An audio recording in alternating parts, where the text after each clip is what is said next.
Hello and welcome back to the Fermented World Homebrew channel. Today we're looking in on the liquid gold, which is the mead that I plan to add some glitter to. I did add some glitter at the initial part of the fermentation because I'd already got it out, but what we're going to be doing now is we're going to be racking this off into a secondary vessel, taking a hydrometer reading to see where it's at. I mean, it was started on the 8th of the 1st. It should very well be finished. It's actually been in there so long, the bloody airlock's gone dry, which is a bad thing. But luckily we don't seem to see anything's tried to get in there. I've had a couple of beer traps about from when I've been brewing beer. It just keeps fruit flies away from your mead. So tiny bit of beer in a glass, leave it around your beverages. They'll find the way to that before they find the way to your actual meads and stuff like that. So yeah, this has been in a long time now. Like I say, the 8th of January was when this was started. It's kind of just been pushed to the side, and I've been focusing a bit more on doing beers because I just needed a stock of beer. So yeah, we're going to be racking this off there. We've got some nice honey for this one. This is going to be some local honey to me from Nottingham. A mate of mine gave me this. I haven't actually tasted it yet, it's still sealed. So what we are going to do is we're going to have a little taste, and also I'm going to be adding a little bit of hot water to a pot that it's going to sit in, just to help loosen it up a little bit, because it started to crystallize ever so slightly. But all you need to do is heat that up and it'll be back absolutely fine, running as you like. It's just because when honey doesn't go off, you see, all it does is crystallize. I might even be able to get some off the lid here to give this a go. Now I've had some other local honey from Woollerton, which is literally like not even 3 miles as the crow flies.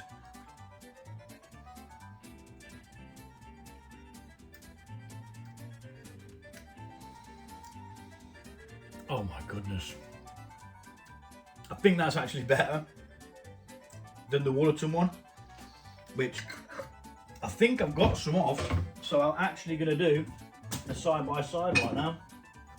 Again, that started to crystallize, but with a bit of hot water left in there for a while, it would soon sort itself out. So that was that one.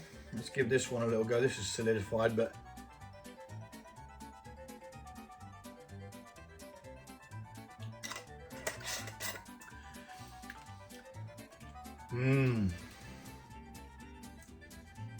I think I like that one better, but that is still very, very nice. It's very hard to choose which one's better.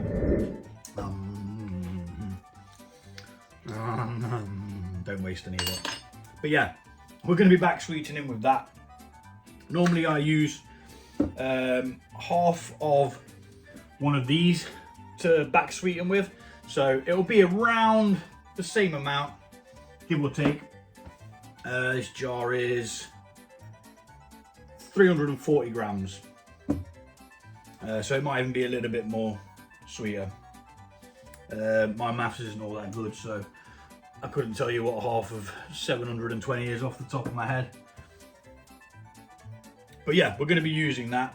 So the plan is pop that in there, add a little hot water, and just let it do its thing.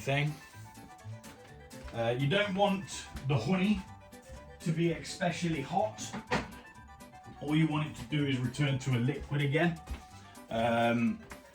so that it's easier to pour and easier to manage, and so on and so forth and so on and so forth. So let's just pop that sort of out of the way there. We're going to be adding our fermentation stoppers today at the same time as adding our honey to back sweeten it. You're supposed to wait 24 hours. I don't, just simply because I can't be bothered. I don't have the time to then come back again tomorrow to do another part of it and then waste more sanitizing solution. That's the way I see it. I know it's cheap, it's pennies. Thing is though, I've done it all in one go for a long time, and I've only ever had issues twice. And I'm talking, I've done this for years now. But yeah, that's where we're at, and that's what we're gonna do. So first things first, let's take the airlock that's doing absolutely naff all off, and we'll dunk it in some sanitizing water. So I've got 4 clean demijohns, and what we're going to be doing today is hopefully we're going to be getting, well, it's 3 meads, but it's in 4 demijohns worth because 2 of them are the same. So what I'm going to have to do is I'm going to have to change my t-shirt so that I can see what clip it is when I come to editing. Otherwise I'll just be looking through loads of flipping videos all recorded on the same day, and I won't be able to pick out which parts for which, and it will just make life easier. So it will all be done today, but I'll just be wearing a different t-shirt. So yeah, liquid gold is now going to be racked off. We're going to be leaving the silt on the bottom, which does have the glitter in, but I do have some of the glitter here, and we used a teaspoon last time. It was more than enough. It made it extremely glittery. This is going to go in now. In fact, you know what? I might very well not put it in now, because we do want this to clear out a little bit more. It is ever so slightly hazy.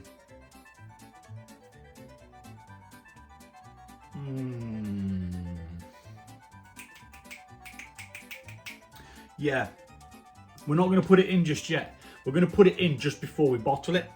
So like this now, when we come to bottle this, I'd remove this from here, put it into there, and then bottle from there to leave whatever drops out in the bottom, because you don't really want to bring it with you because it will just keep it cloudy. And although it's not going to hurt you with a bit of haze, it's just better if it's not there, because then you know that it's, you know, you're not putting yeast particles into your body, which, you know, sometimes can give you a bit of a dicky tummy. So yeah, we're going to do that after, actually. That's not going to be done today. We'll do that when we come to bottle it. That way,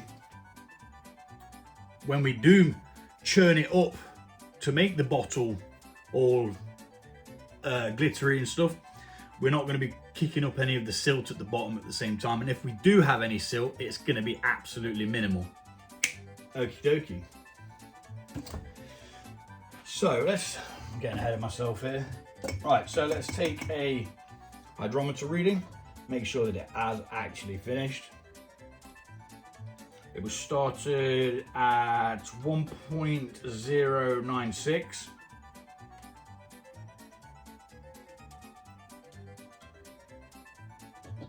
Which is ever so slightly below what I normally get, but it's perfectly acceptable.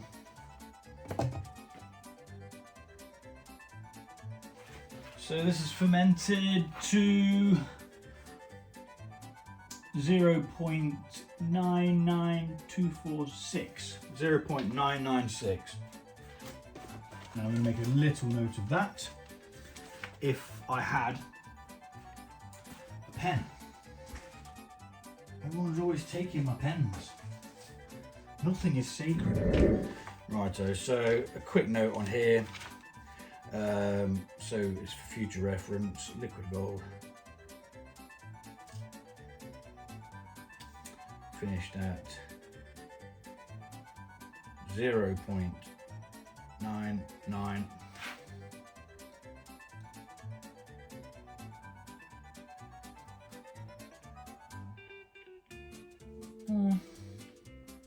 Might even be on the 1 mark, but we'll go 998 just in case. We're going to obviously sweeten that back up. Let's have a little taste. It's just going to taste like a dry mead, to be honest. But you always want to taste each time, simply because this has been exposed, so to speak, because the airlock had dried out. So that's my own stupid fault. It smells fine. Yeah, dry. Little bit of residual sugar, as it's not all fermented out. If it was fully fermented out, it would have been at 0.990 instead of 98.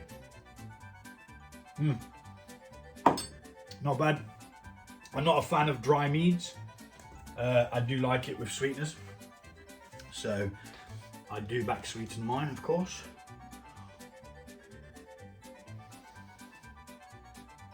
So that can go in there. And what we're going to do is, before we start transferring, we're going to add our fermentation stoppers. Looking for my pestle and mortar now. So yeah, we're going to crush down a Camden tablet. 1 per gallon. This is only a gallon batch, so we only need the one. Excuse me. And we're just going to crush that down nice and finely.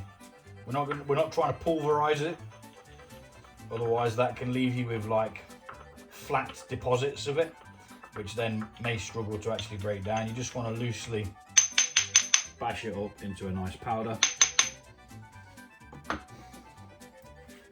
Then we're going to take our potassium sorbate, and this is going to be half a teaspoon per gallon. So we'll get half a teaspoon of that, pop it in there. That's the stoppers done, and we shall now rack it into the pitcher. Again, reason why we do that is so that it bypasses all of this crud that's at the bottom. Now that's a mixture of yeast deposit and glitter. So ideally we don't want to bring any of it with us. If we do bring some, it's not the end of the world, but you just kind of want to be as careful as you can. And you see, as you're doing that, that's then starting to mix the stoppers in. There is still clearly a bit of haze in this. You can see tinges of the glitter on the outside, but yeah, not a great deal. Let's move that out of my way before I knock it over. And let's speed this bit up.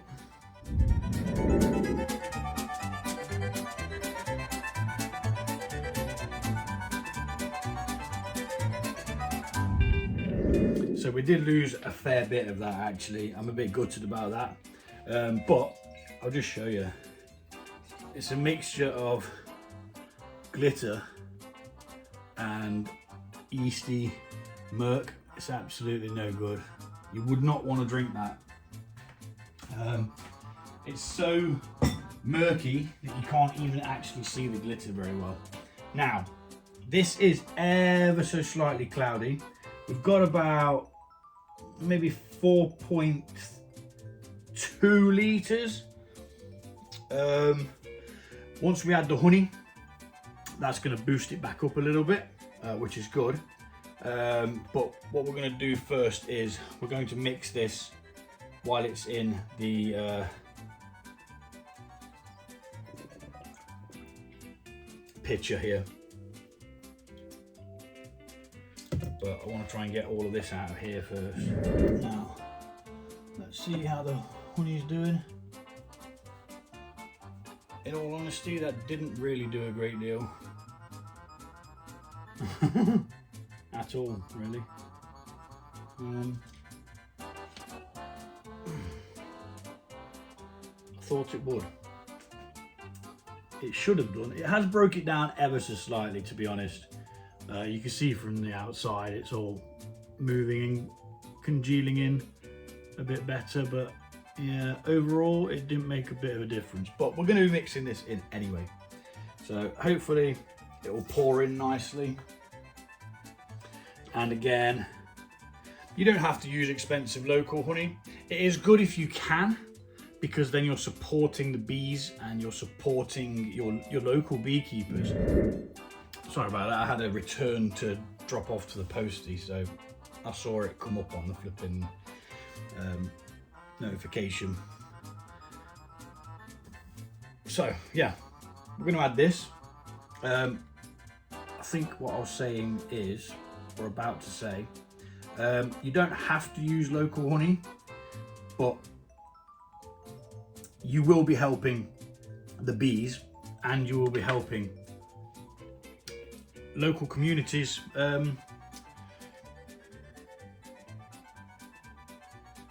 businesses. Bloody hell, brain's gone all floppo. Now, it's going to be more expensive.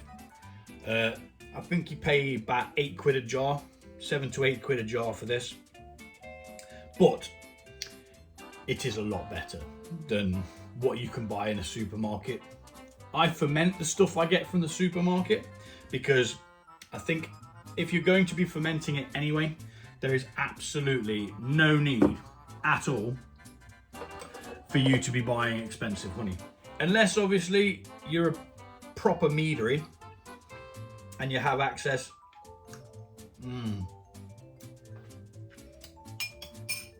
to the honey. Sorry, I was getting a bit indulgent there. At a reasonable price because you're buying in bulk.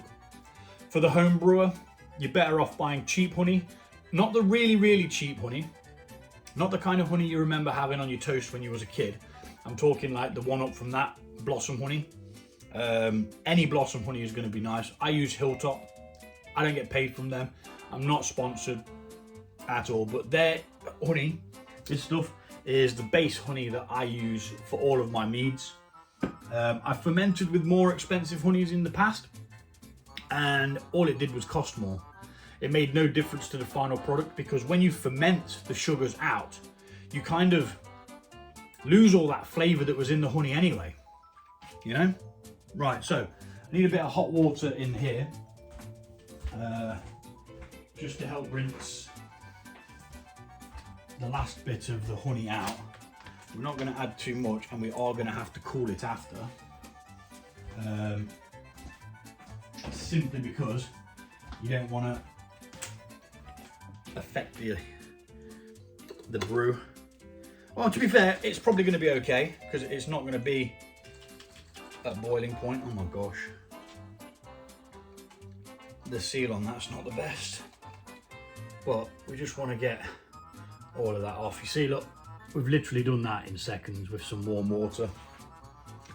And you don't want to add too much because of your volume, but I'm just going to go ahead and pop that in there now. It's not at boiling point. It'll be fine. What's the worst that could happen? Okay, so stoppers in, honey in. We're now looking at about the 4.5 litre mark, which is great. You do not need a power tool to do this. It just makes life easier and a little bit quicker. We are gently mixing. We're not giving this any power. It is literally a gentle mix just to get the honey mixed in and the stoppers. I'm going to start down at the bottom, mixing all that crystallized honey. But again, we don't want to be adding oxygen to this now. Going to give this a good mix and I'll be back. So we have re-sterilized the airlock and actually put some blooming water in it now. So it's not actually dry in there. It seems to have mixed well. It still looks rather cloudy, but as I was mixing, it looked like some of the crystallized bits weren't dissolving. But they should, eventually. And if not, sod them, they can sink to the bottom and they can bloody well stay there. So, next step is to transfer into a clean, sterilized demijohn. Now, I've got loads of these. If you're just starting out, make sure you got 2, or at least 1 and a pitcher. Now the pitcher is going to save you a lot of hassle with transferring, and also when it comes to racking off into a clean demijohn. If you've got it in your pitcher, you can quickly wash your demijohn out, sterilize it again, and 10 minutes later you're able to use it. Like bada bom, bada bing. But having more than one is definitely going to help you out. So all we're going to do is we're going to let that transfer slowly but surely. Again, we don't mind this sitting on the bottom now because we've transferred it away from all the silt and gunk that was in the bottom. But when we come to transfer this out again, we will lose a very small amount. Hopefully, fingers crossed, not as much, because that was a bit, nearly had a tear in my eye with the amount that I lost then. But you do always lose a little bit, it stands to reason. So let's speed this bit up and we'll be back in a minute.